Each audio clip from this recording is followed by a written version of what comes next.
Hola, ¿qué tal? Nuevamente, amigos y seguidores de la página Wikiyani, saludándoles en este momento. Soy Xiuquad López y bueno, vamos a hablar de un tema que pues trae ciertas cuestiones a nuestras ideas actuales, ¿no? Es esta relación de Huitzilopochtli y lo que los cristianos denominan el demonio, ya que bueno, antiguamente se hizo una equiparación desde la época de la invasión hasta la actualidad, pues se ha venido haciendo allí una mezcolanza, ¿no?, de ideologías, al grado de que Huitzilopochtli se llegó a satanizar en el tiempo de la colonia y bueno, desde la invasión, ¿no?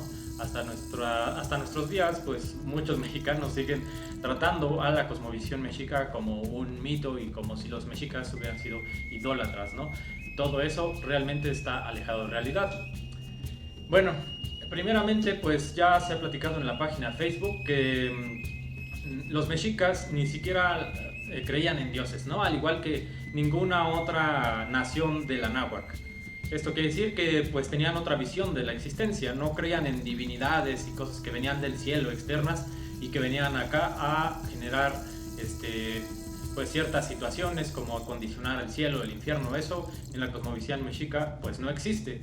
Es una cosmovisión más centrada en la naturaleza y en el cosmos, es decir, en los astros, en los árboles, en el agua, en los animales, en las estrellas y todo lo que observaban.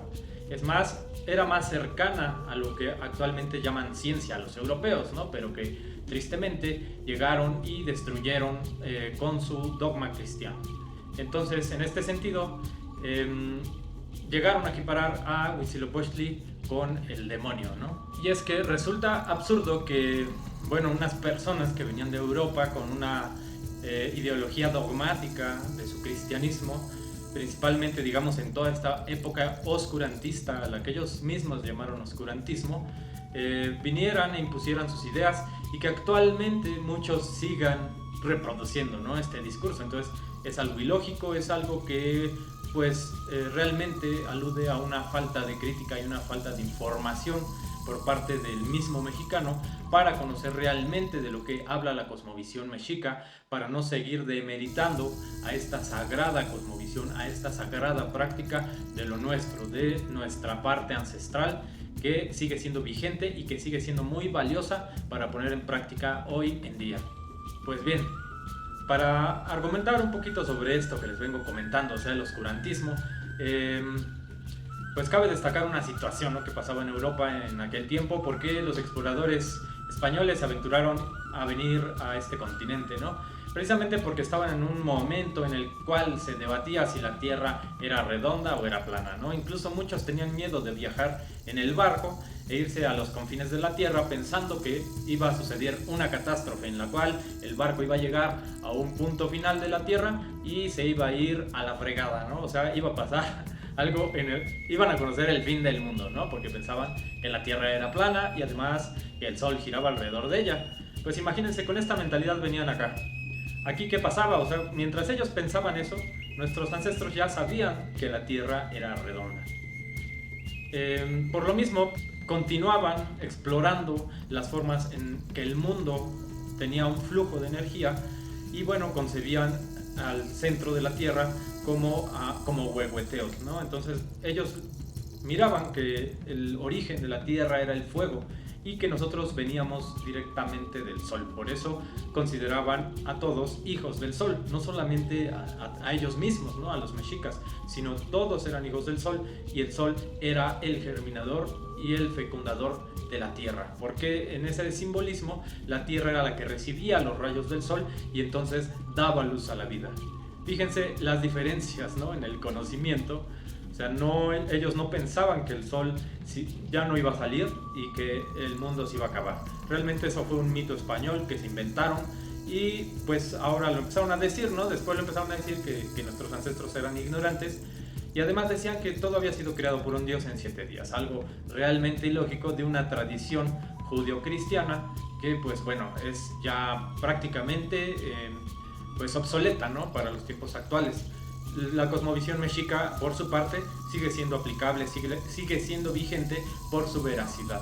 Pero sabiendo esto, nosotros ya podemos hacer crítica a lo que algunos hispanos de aquel tiempo llegaron y pues comenzaron a escribir sobre nuestra cultura. Cabe destacar que pues escribían a su modo y escribían desde su interpretación. No quiere decir que fuera real totalmente lo que describían. O sea, ponían un cachito de verdad, pero también le ponían su interpretación. Ponían lo que veían, pero lo reinterpretaban a su modo.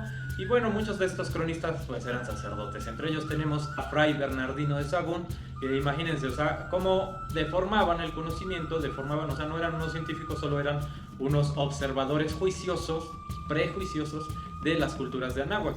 Fíjense lo que les voy a describir. Esta es una cita de Fray Bernardino de Sahagún sobre cosas que decía, ¿no?, sobre nuestra cultura, y vean el matiz que le da. Según lo que dijeron los naturales viejos, del nacimiento y el principio del diablo, que se decía Huitzilopochtli, al cual daban mucha honra y acatamiento los mexicanos. En este texto, pues cualquier persona con sentido común se puede dar cuenta que pues este hispano, con una mente cegada por sus prejuicios católicos, no pudo comprender el precepto de Huitzilopochtli, ¿no?, sino que simplemente decía el demonio, el diablo.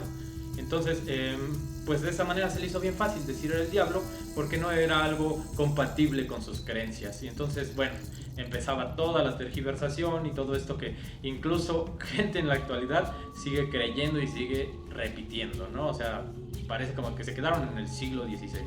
También tenemos, por ejemplo, a Javier Clavijero, que en su Historia Antigua de México relata lo siguiente. Vean nuevamente lo que viene aquí, ¿no? O sea, es una interpretación cristiana, católica de nuestra cosmovisión, que obviamente está allí en una interpretación deformada. Dice lo siguiente: de este Dios, unos decían que era puro espíritu y otros fingían que había nacido de mujer, pero sin cooperación de varón, y referían el suceso de esta suerte. Vivía en Coatepec una mujer muy devota y adicta al culto de los dioses, nombrada Coatlicue. Un día, que según su costumbre se ocupaba de barrer el templo, vio bajar una pelota formada de diferentes plumas. Tómala y guárdala en el seno con ánimo de emplear las plumas en el adorno del altar. Pero buscándola cuando acabó de barrer, no pudo hallarla, de lo cual quedó asombrada y mucho más reconociéndose encinta desde aquel momento. Bueno, entonces esta historia ellos lo interpretaron como si Coatlicue fuera una madre virgen, sin comprender realmente el trasfondo simbólico que se aborda, y es una metáfora. O sea, estaba Coatlicue, como ya hemos visto en otros videos, es la madre tierra. La madre tierra pues estaba barriendo el templo, ¿no? Ahí comentan, y que bajaron una bola de plumas. Las plumas pues siempre han sido alusivas al sol. El sol es el águila, entonces esta mujer recoge las plumas. Es la tierra siendo fecundada por el sol. Y dicen, nace Huitzilopochtli, ¿no? Entonces quisieron ahí decir que era pues un dios y que tiene una similitud, pero había una contradicción, ¿no? Porque por un lado pues decían que era un demonio, y por otro lado decían, pues tiene una similitud con Jesús, ¿no? Porque nació de una madre virgen, ¿no? O sea, engendrada así por acción divina, ¿no? Ellos pensaban de este modo, ¿no? Simplemente es una metáfora. El sol, digamos que embaraza a la tierra, ¿no? Hace que la tierra dé a luz y empieza la vida. Entonces dicen que nace Huitzilopochtli, ¿no?, de las faldas de Coatlicue. Coatlicue siendo la madre tierra, pues las faldas de serpientes son las serpientes del horizonte cuando va a salir el sol. Entonces en el amanecer nosotros vemos cómo nace Huitzilopochtli, ¿sí? Es el, digamos, es el sol del amanecer, es el pequeño sol que en ese, digamos, en esa rotación de la tierra sale nuevamente y es la vida, ¿no? Y bueno, es esta cosmovisión. Como vamos viendo, pues no estamos hablando de dioses, sino de astros y de elementos de la naturaleza, que se plasmaban obviamente en este tipo de metáforas que posteriormente se explicaban, ¿no?, dentro de las escuelas como el Calmeca, que el Texcoxcali, el Cuicacali y otras escuelas que existían. Asimismo también se menciona, ¿no?, algo como muy sangriento, y ellos dicen, pues es que Huitzilopochtli, imagínense, nació y desmembró a su hermana. O sea, era un asesino, era básicamente un demonio, ¿no? Y nació y pues mató, ¿no? Nació matando, ¿no? Porque la metáfora dice que desmembró a Coyolxauhqui, ¿no?, que era su hermana. Coyolxauhqui es la representación de la luna. Entonces, ¿a qué alude que, que Huitzilopochtli desmembró a la luna? Pues estamos hablando de las fases de la luna. Cuarto menguante, luna creciente, luna llena, etcétera, etcétera. O sea, estamos hablando que el Sol, a través de sus posiciones con respecto a la Tierra, va desmembrando a la luna, ¿no? Que es Coyolxauhqui. Entonces ya estamos viendo de qué realmente se trata. No estamos hablando de un mito, estamos hablando de una observación astronómica, planteada desde este sentido de lo astronómico como algo sagrado. Es decir, fuerzas cósmicas que nos dan vida, que nos mantienen y sostienen nuestra existencia. De allí que en las cosmovisiones indígenas hasta la actualidad se sigue defendiendo la naturaleza. O sea, a lo que se llama Tlaloc, que es la lluvia. Chalchiltlicue son las aguas horizontales, es decir, lagunas, lagos, el mar, etc. Pues estamos hablando de la naturaleza, no estamos hablando de dioses, si se pueden dar cuenta. O sea, estamos hablando de la naturaleza considerada como algo sagrado, ya que es pues parte esencial para que nosotros podamos vivir. Somos parte de la tierra y no la tierra es parte de nosotros. Continuando con este tema de Huitzilopochtli, pues vamos a hablar de otro gringuillo, ¿no? Que también se atreve a hablar sin saber, y pues un pseudo intelectual, ¿no? Nuevamente con visión europeizada de todo. Él se llama Prescott, o sea, William H. Prescott. Y bueno, pues esta persona hace una deformación sobre la sagrada Mexicayot o cosmovisión mexica y dice lo siguiente: a la cabeza de las festividades de todas estaba el terrible Huitzilopochtli, el Marte mexicano. Aunque es injusto comparar al heroico dios de la guerra de la antigüedad con tan sanguinario monstruo. Claramente podemos dar cuenta de que solo trata este tema desde su prejuicio y trata de explicar lo nuestro sin conocernos, ¿no? Prescott obviamente no pudo entender a Huitzilopochtli en lo astronómico como la energía solar, mucho menos hubiese podido entender a Huitzilopochtli en el aspecto humano, es decir, en sí mismo, que es en pocas palabras la fuerza de voluntad, el colibrí zurdo, como ya hemos comentado. Entonces, pues aquella ave es el simbolismo, que es una ave tan pequeña que hace hazañas que ni las águilas pueden realizar, como él es volar hacia atrás, hacia adelante, mantenerse suspendido, y hace maniobras que realmente se consideran imposibles, ¿no? Desafiando las leyes de la física. Por eso es la voluntad inquebrantable. Es aquí en donde podemos darnos cuenta del por qué los mexicas tenían y tienen tan alta estima de la esencia de Huitzilopochtli o la energía de Huitzilopochtli, pues ellos realizaron una gran hazaña que se veía imposible cuando abandonaron Aztlán, guiados por su líder, Tenoch o Meshi, que era de grado sacerdotal Huitzilopochtli, es decir, era un sacerdote y había sacerdotes Quetzalcóatl, Huitzilopochtli, Tezcatlipoca y demás, ¿no? Entonces eran guiados por Huitzilopochtli, sabiendo, o sea, que este era su grado sacerdotal, no es que fuera un dios, ¿no?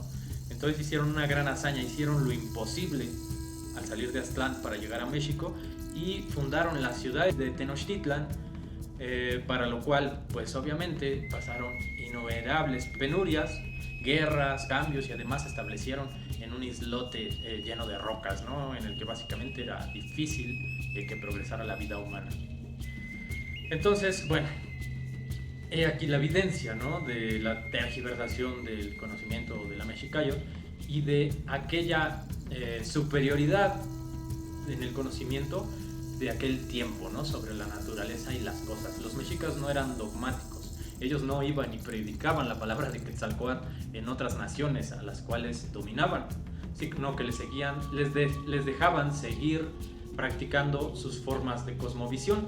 En Anáhuac todas eran similares y pues bueno, no había tanto problema, ¿no? Es decir, todos eran libres de hablar su lengua y hacer sus propios rituales a su manera, pero igual teníamos, por ejemplo, a Quetzalcóatl y a Kukulcán, nombrados de diferentes maneras en otras lenguas, ¿no? Básicamente, el Anáhuac compartía una visión del mundo muy similar. Todas las cosmovisiones del Anáhuac y de Tahuantinsuyo, que estaríamos ahora denominándole Ixachitlán, tienen la misma visión primero de los 4 rumbos, ¿no? Observan a los 4 rumbos y además los rumbos que mencionamos en la mexicanidad. Arriba el Iliucatlampa, abajo el Tlatlampa y al centro está el Talticpac, donde estamos nosotros, tiempo y espacio, aquí y ahora. Y bueno, solamente para aclarar ese punto, les dejo este video y espero, bueno, que tengan esa mirada crítica de cada vez que lean a estos cronistas que sacan cada cosa de la manga, que se inventaban tanta tontería en el siglo XVI, para que comencemos a cuestionarlos y decir, bueno, pues ellos lo interpretaban porque tenían una visión cristiana del mundo y era dogmática, o sea, para ellos no existía otra verdad que no fuera Dios, ¿no? Pero no cualquier Dios, sino su Dios. No podía ser el Dios de otro ni la creencia de otro, era una intolerancia total a todas las formas de pensar humanas, ¿no?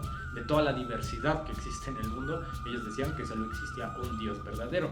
Pues obviamente esto es un dogma, ¿no? Cosa que ni siquiera ellos han llegado a comprender, pero que ahora nosotros podemos desecharlo y comenzar a retomar nuestra cosmovisión ancestral, que eso sí nos va a servir mucho. O sea, de nada nos sirve pensar que pues vamos a llegar a un cielo y que solamente confesándome pues ya se me quedan perdonados y todos mis pecados, incluso si asesiné, violé o haya hecho lo que haya hecho.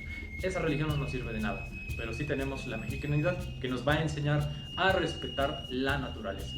Nos va a enseñar a respetarnos a nosotros mismos, ya que se puede observar la naturaleza en la persona, incluso en los animales y en todo lo que nos rodea.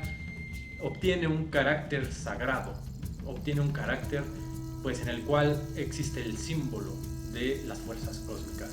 Y si miramos hacia adentro también lo vamos a encontrar, como decíamos, Huitzilopochtli en el sol y el Huitzilopochtli en nuestro interior como fuerza de voluntad.